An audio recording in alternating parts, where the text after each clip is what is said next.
Hey guys, how's everyone doing?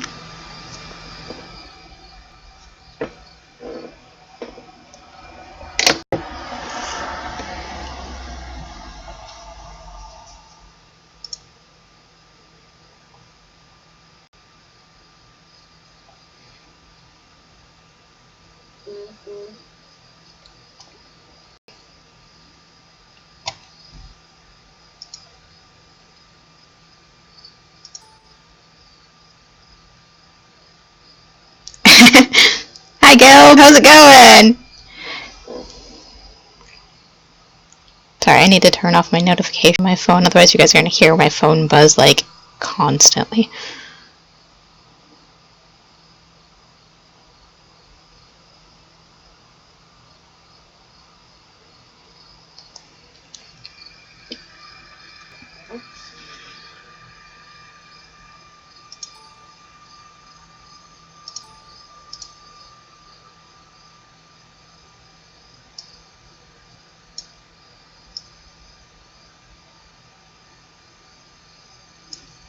Oh, Gil, I didn't know you had a cat. I have two cats. I love cats. Hi, Derry. How are you?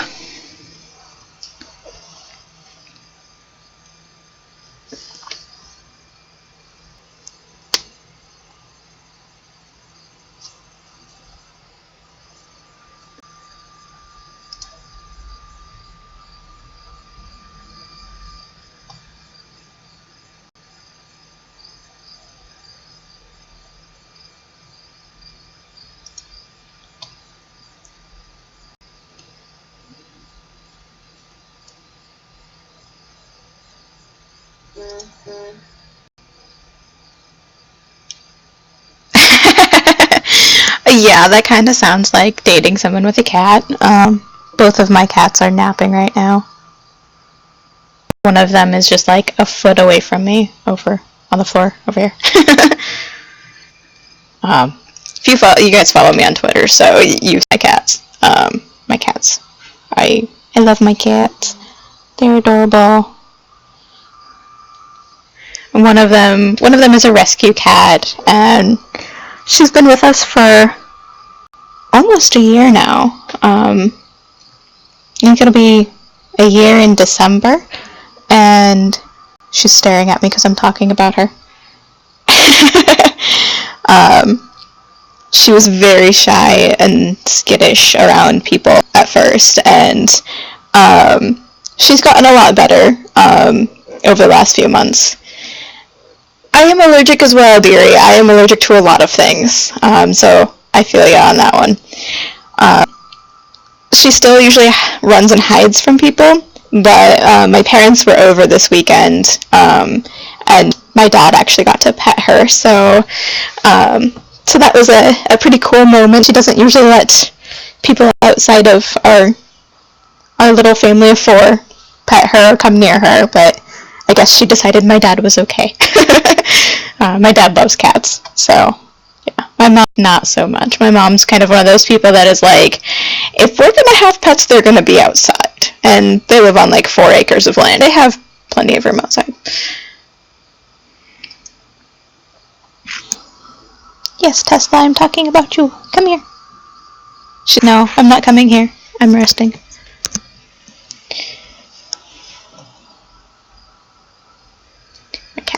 My cats are lazy bums.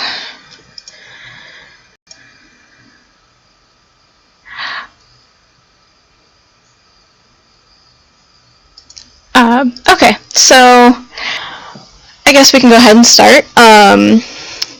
As most of you know, I have been submitting to agents, literary agents, trying to get one of my books published. It's been a long road.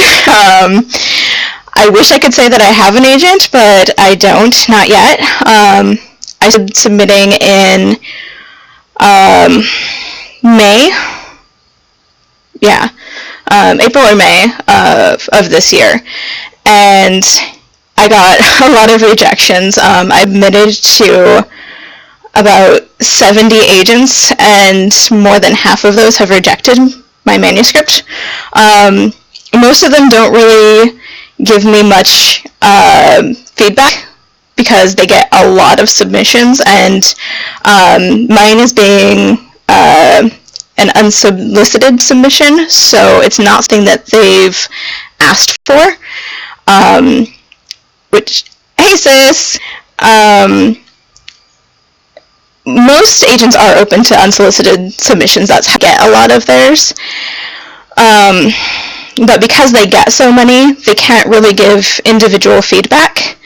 But over Labor Day weekend, last weekend, not 2 days ago, but the weekend before that,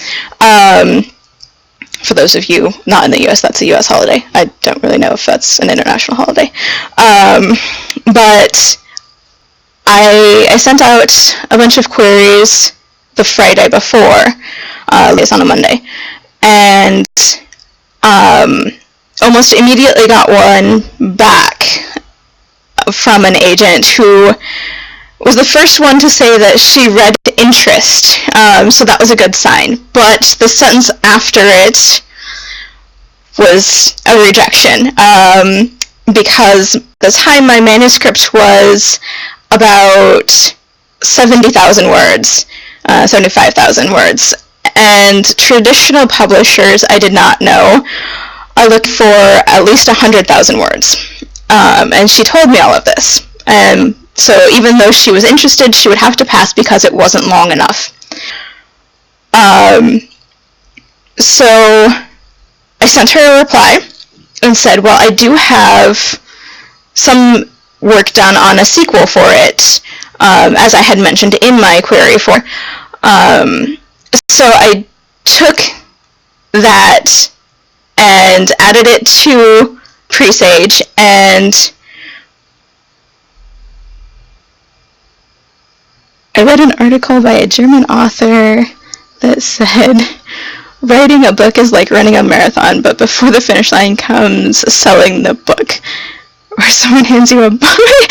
Yeah, it's kind of like that. Yeah, writing is not as easy as some people might think. For those of you that have been in my stream for, I do a lot of research and get down to very little details and all sorts of stuff. So yeah, it can be kind of daunting sometimes. But back to the 8. So I took Labor Day weekend and took what I had written for the sequel to Presage and added that in, and then over the course of the weekend added other 13,000 words, almost 14,000 words. That is the most I have ever written in one weekend, and then I edited all 30,000 words in one day, which again is the most I have ever been able to do in a day. So as of now, my record for most words written in one day is 7,734, which is an insane amount, and I wrote that over the course of about 4 hours. It's kind of crazy, but once the ideas get going, like, it just flows, and there's really no stopping until you run out of ideas.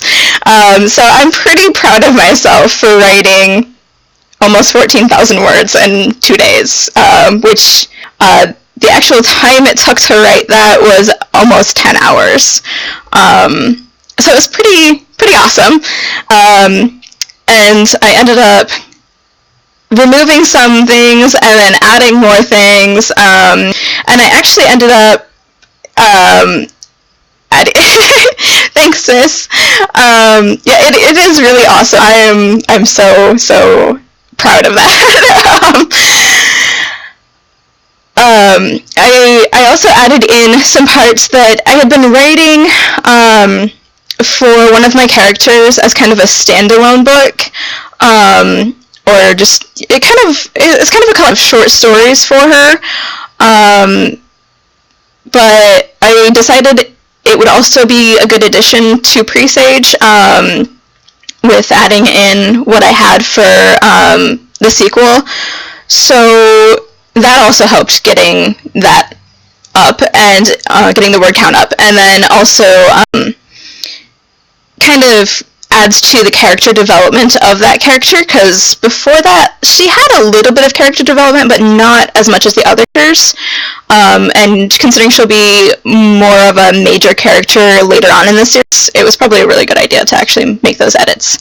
But so I made all of those edits and I emailed that back and said, okay, I know I replied to you already, but here's another update of it is now at 100,615 words.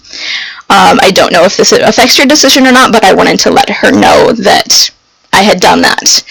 And then I spent about an hour emailing the other 21 agents that I had queried at the same time as her to let them know. And ended up getting a few more rejections, and others I still haven't heard back yet, but it can take anywhere from a week to 6 or 8 weeks for a reply to come, and some of them won't even reply unless they're interested.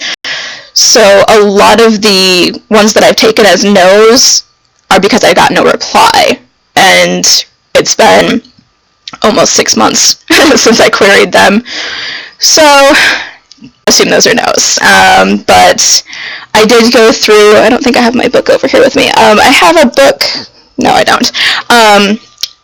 A book is published every year that has information for agents who are open to queries, and most of what they're looking for that year, their client lists and things like that. It's called A Guide to Literary Agents. I don't remember the author offhand, but it also has a lot of information on how to write query letters, which was really helpful because I honestly had no idea where to start. But basically your query letter is going to read like the little paragraphs on the back of books. It's designed to get their interest. So I actually have 3 different versions of my query letter because I've kind of updated it as I've updated the story.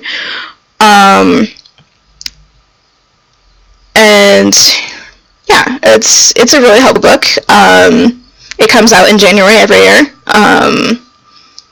I went through that book again over the weekend, over this last weekend, and found 109 more agents to query.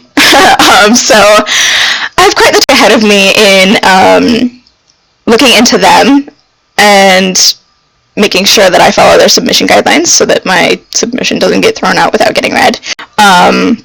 Some of them are actually overseas publishers, or agents, and so I need to talk to them and make sure they're open to foreign submissions, and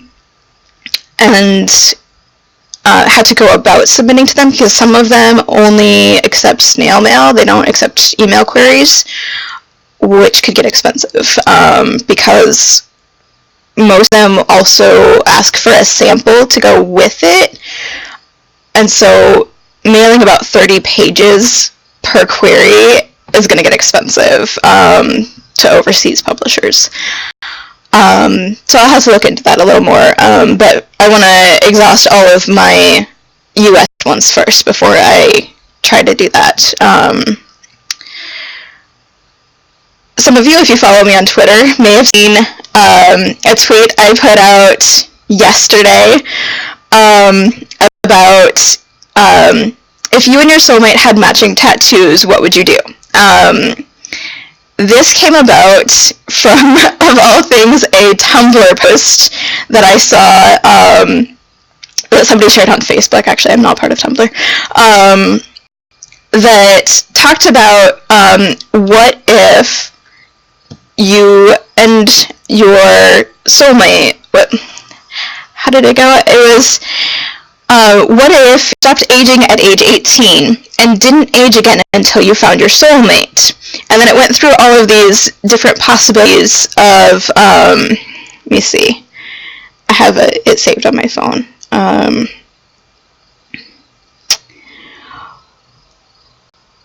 So imagine already being in a relationship at 18, and then at 22, you're both sitting there looking at each other and realizing you both have an extra day. Imagine platonically moving in with your best friend at 18 and then realizing in a few years that you've been aging together. Imagine purposely never finding your soulmate so you could reign eternal.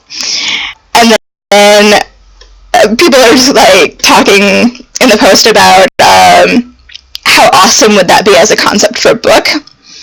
And then, Tumblr gets dark, always.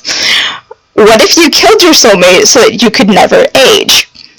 And so this kind of came together with another post I had seen, I think probably last year, of what if you and your soulmate had matching tattoos?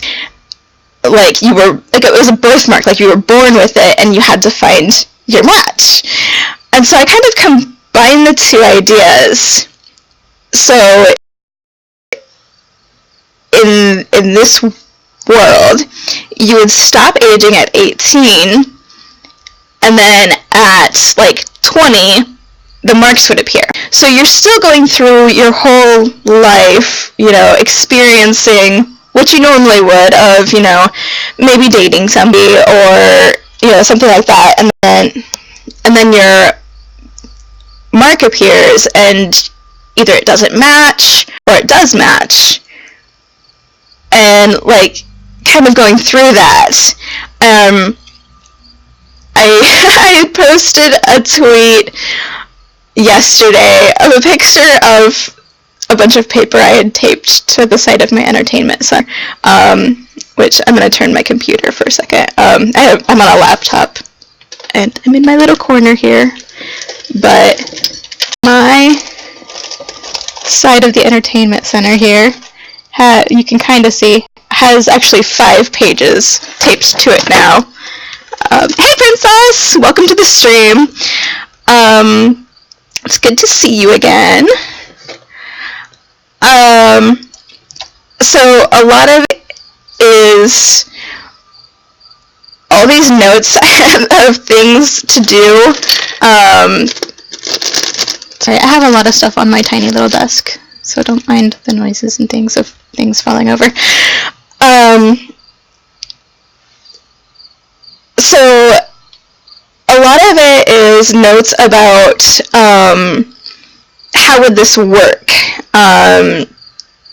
because I'm not going to actually I'm not actually going to create a new world for it. It's going to be a speculative fiction rather than a fantasy fiction, which means it takes place in our world, and it's kind of one of those what if, hence speculative fiction. And so I have several, I know the light kind of whites it out, but I have a bunch of notes in this notebook about places in the world to visit. And then I have, where did my other notebook go? Sorry, I talk to myself a lot. Kind of the downside, or maybe perk, depending on your view of being a writer. You have a lot of conversations with yourselves. Here it is. Okay. I have notebooks for every single series that I write. Every single book I write has its own notebook. It helps me keep things organized, gives me a chance to write down all my thoughts and figure things out, and then I'll type them all up, because I oftentimes will cross things out or edit things as I figure out details. So I have 2 pages front and back of notes for this new story. So taking from that Tumblr post,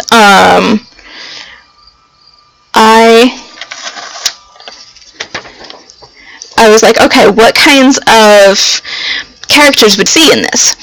So you've got the one that is intentionally killing her soulmate in order to live forever.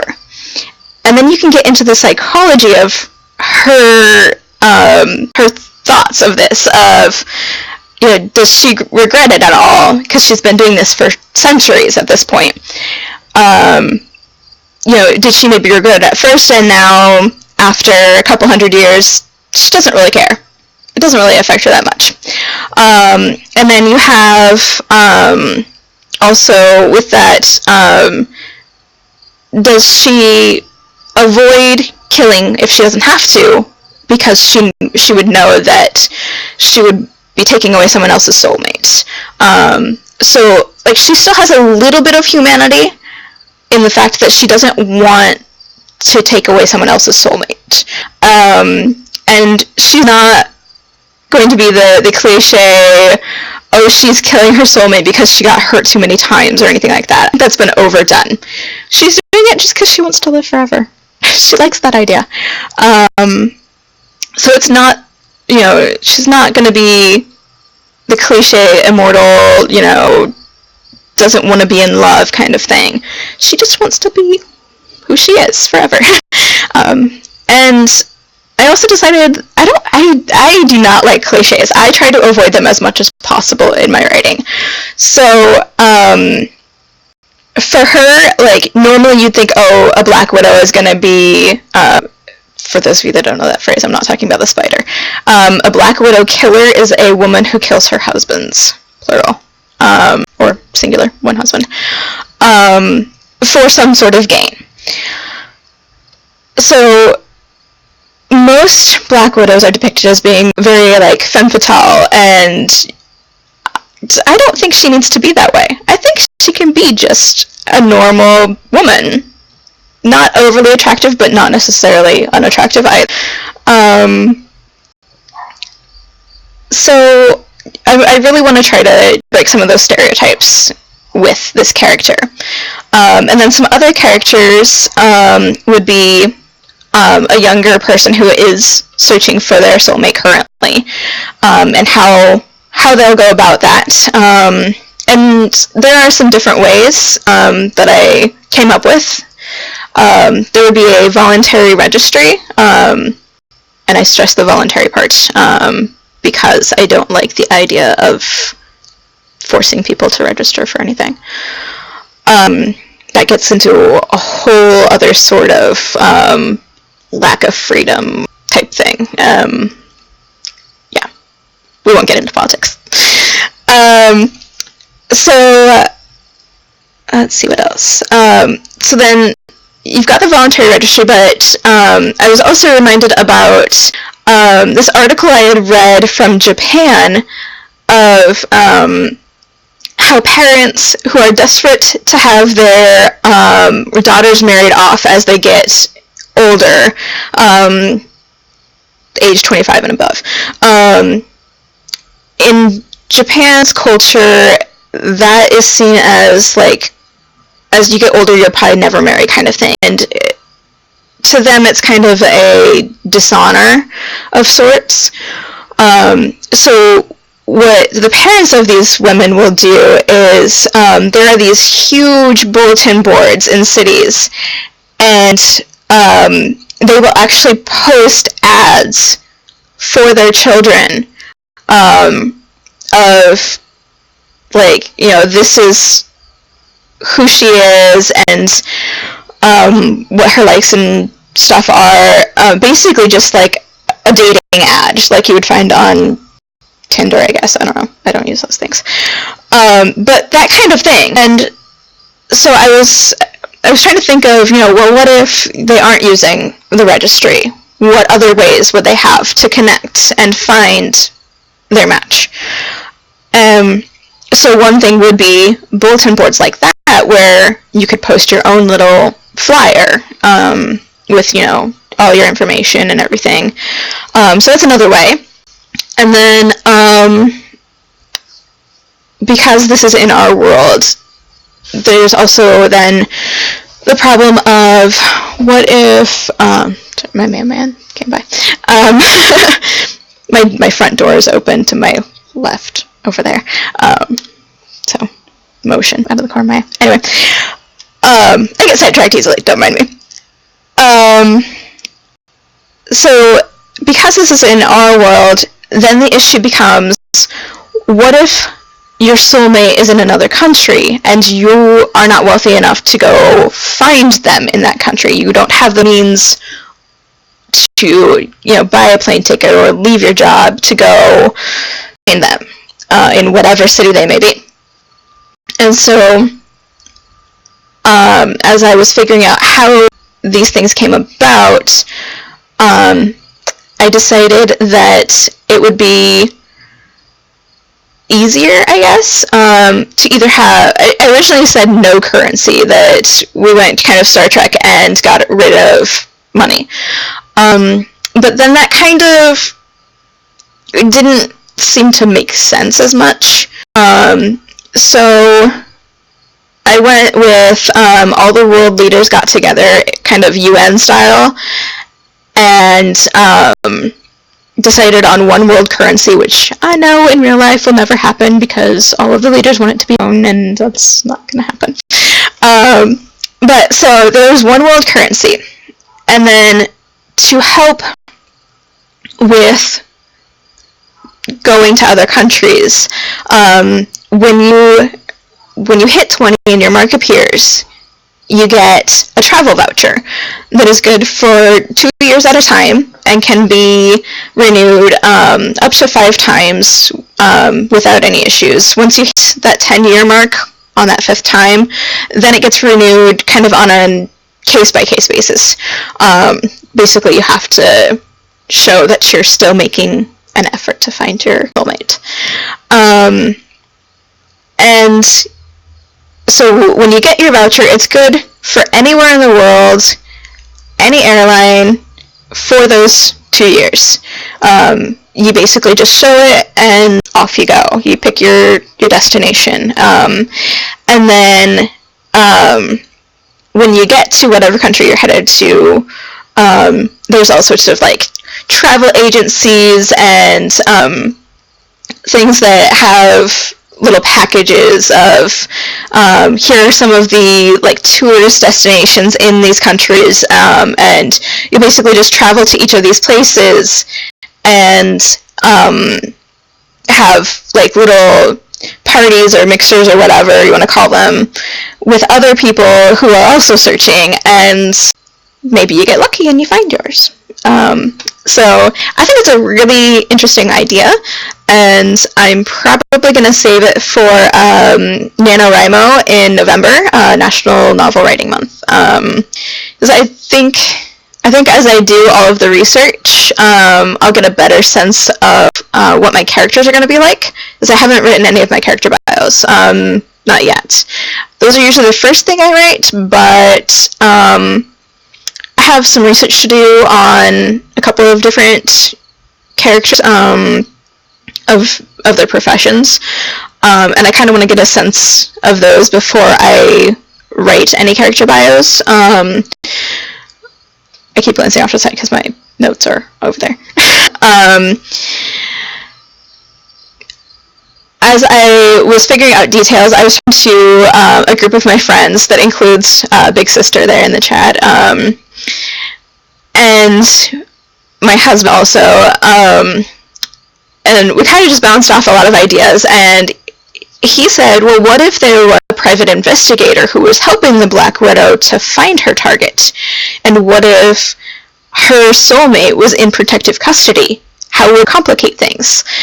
And so that, actually, became a really interesting idea that, maybe she's not alone in this, but then with the, witness protection type idea comes a detective who is in charge of the protection of her significant other, and how it came about that they put him in protective custody, because over the years somebody put together that, hey, all of these men over the decades and centuries who have died have had the same mark. So it also brings in reincarnation in that. So that's a couple of things that I'll need to look into more, and see what I think will work within the confines of the story. Earlier today, actually I ended up eating lunch late because I got so into my research. That's a problem I have all the time. I get absorbed into my work and then forget to eat on time. So I looked at the clock and went, oh crap, it's 12:30, I need to eat. I was looking into various granting legends, because I think each culture has kind of their own things, own superstitions. So I was working on that, and I have a couple of pages worth of little notes about that that I took, basic details of things. So, like in the U.S., and maybe it's an international one, I don't know. There's a couple of things like when you pick a fluffy dandelion, the white one seeds, you make a wish, and then if you can blow all the seeds in one shot, your wish is supposed to come true. I did that all the time as a kid. And then, of course, four-leaf clovers are kind of an obvious one as well. Leprechauns. I don't know if this is an international thing either, but there's a superstition where if you find a pen with its face up, so Abe Lincoln's face is facing up, and you pick it up, it's supposed to be good luck, supposed to grant you a wish. And then, of course, like wishing wells and tossing a coin in a fountain kind of thing. So all of the pretty typical ones. But then you also get into things like genies and jinn, who will grant wishes, but they may not always work the way you want them to. And that's kind of how the birthmarks and things, the tattoos, if you will, came about, is my theory, is how it works in mine, is somebody made a wish centuries ago, and all she wanted was to find her soulmate. And in her case, hers is the typical dated the wrong guys, got hurt too many times, just wanted to be happy. And so she didn't want to change the world. That wasn't her intention. She just wanted to find the one that would make her happy. And so she makes this wish, and suddenly the entire world has changed, not just her and her soulmate. And nobody knows who this woman was. She is a mystery, even centuries later. So it's kind of a legend, really. And after a few years after she made the wish, she ends up regretting it, which is fairly common in some stories for wishmakers. And so I think with that, she's regretting that she made the wish because she hasn't found her soulmate yet, and now the world is in chaos because all of the governments are trying to figure out what these marks mean, how they appeared, how to deal with it, why are people not aging, does it affect only the population age 18 and up, or are the younger generations as they age going to encounter these things? And so all she sees is that she has caused a lot of chaos and heartache as already married couples possibly discover that they aren't married to their soulmate, that their marks don't match. And so a lot of things happen that she didn't intend at all. And so she ends up writing this letter and sending it out to all the media outlets and basically just apologizes for all the pain that she has caused everyone, that she didn't intend this to happen, and she kind of wishes she hadn't done it now. and it's sent oh my god, I can talk, anonymously. It's been a long day. I didn't sleep well. So she sends it out. All of the news media outlets, talk about it and everything. So everyone knows now how it happened, but know who caused it. But soon after the statement is released, a woman is found dead of apparent suicide. She is assumed to be the woman who made the wish. And a lot of people are kind of, lamenting the fact that she never got to find her soulmate, that she only saw the bad things that happened in the aftermath of her wish, and not, decades later where, people are finding their happiness. There's less heartache, there's international cooperation, there's more tolerance in the world, and all of these good things that have happened because she made that wish, but she didn't see it.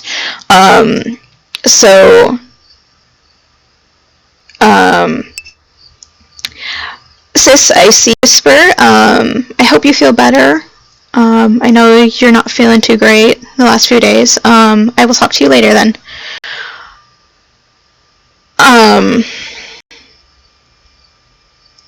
So I think that gives it a really kind of a different take, a different backstory to how something happened, and then it kind of really opens up all sorts of possibilities of things. I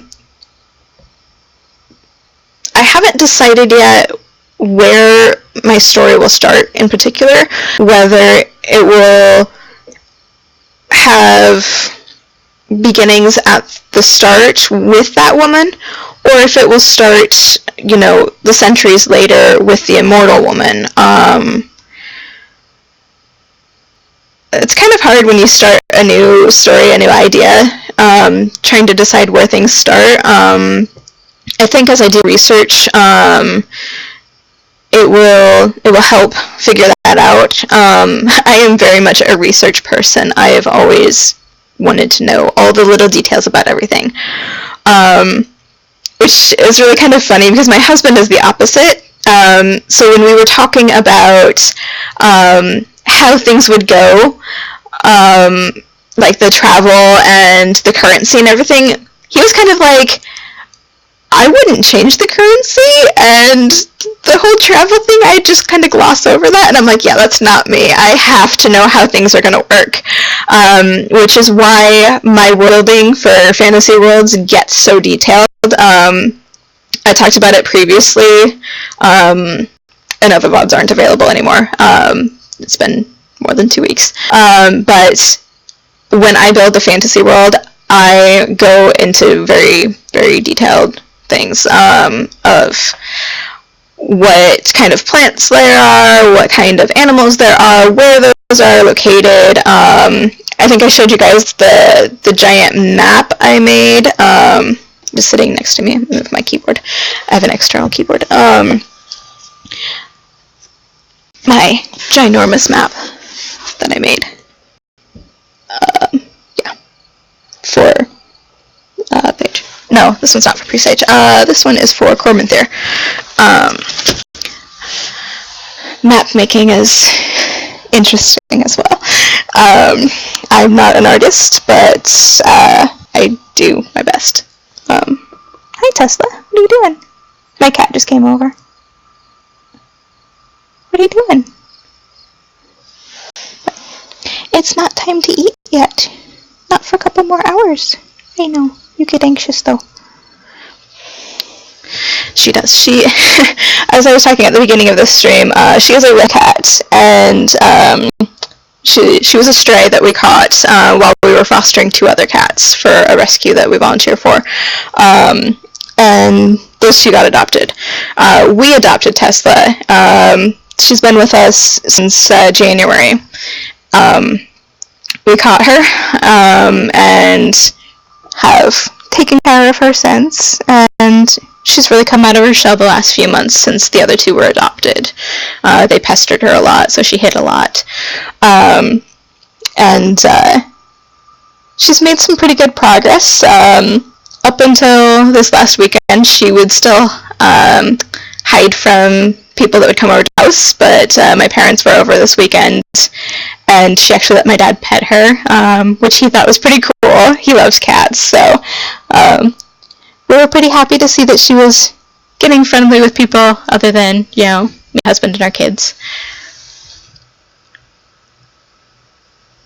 Yes, Princess, you are welcome to give ideas. I am totally fine with that. I love hearing feedback on anything. I have a couple of people that read my manuscript, my current manuscript for Presage, and they give feedback, and sometimes they point out things that I may have missed story-wise.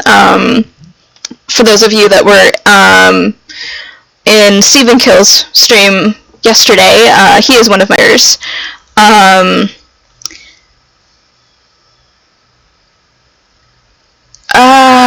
Yeah, there's not much I can do about the buffering, I don't think, dearie. I have it set pretty much as low as it can go. My computer's kind of old. It's like 5 or 6 years old, maybe a little more. So it kind of lags a bit on its own. It may be on my end, but it's something I can't entirely fix. Also, if you're overseas, I'm in the US, so going between US and Europe, excuse me, between Europe and the US might be getting some of that lag as well, because there are times where I have lag when I'm watching streams of like Stephen, who is in Scotland, and things like that.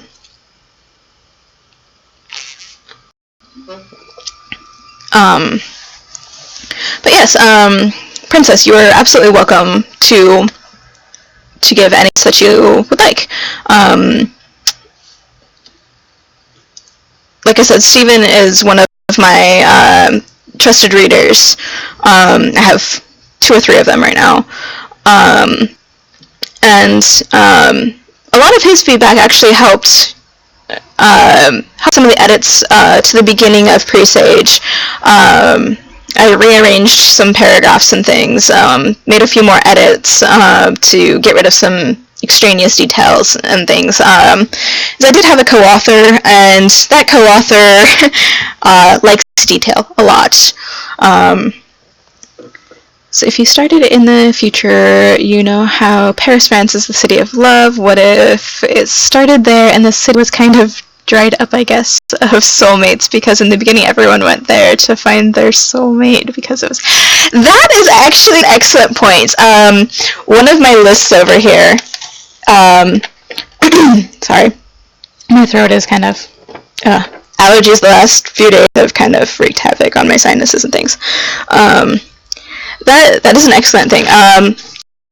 So this right here, it's kind of blurry, I know, because my camera doesn't want to focus, is a list. I'd asked people, if you could travel anywhere in the world, where would you go? Any country in the world. And so I have a list of maybe a dozen or so countries that people said. So we've got Australia, New Zealand, Bora Bora, that was Sis's choice, Denmark, Japan, France, Italy, Ireland, Scotland, England, Sweden, Norway, Greece, and Germany. Those last 4 were my friend Lisa's. So I'll be researching those, maybe not quite as in depth as I usually do when I do world building, because I'm not really needing to do world building. I just need tourist spots. You may have been able to tell Denmark already has a check next to it, because when I did the world building for Cormont there, I used Denmark as the basis for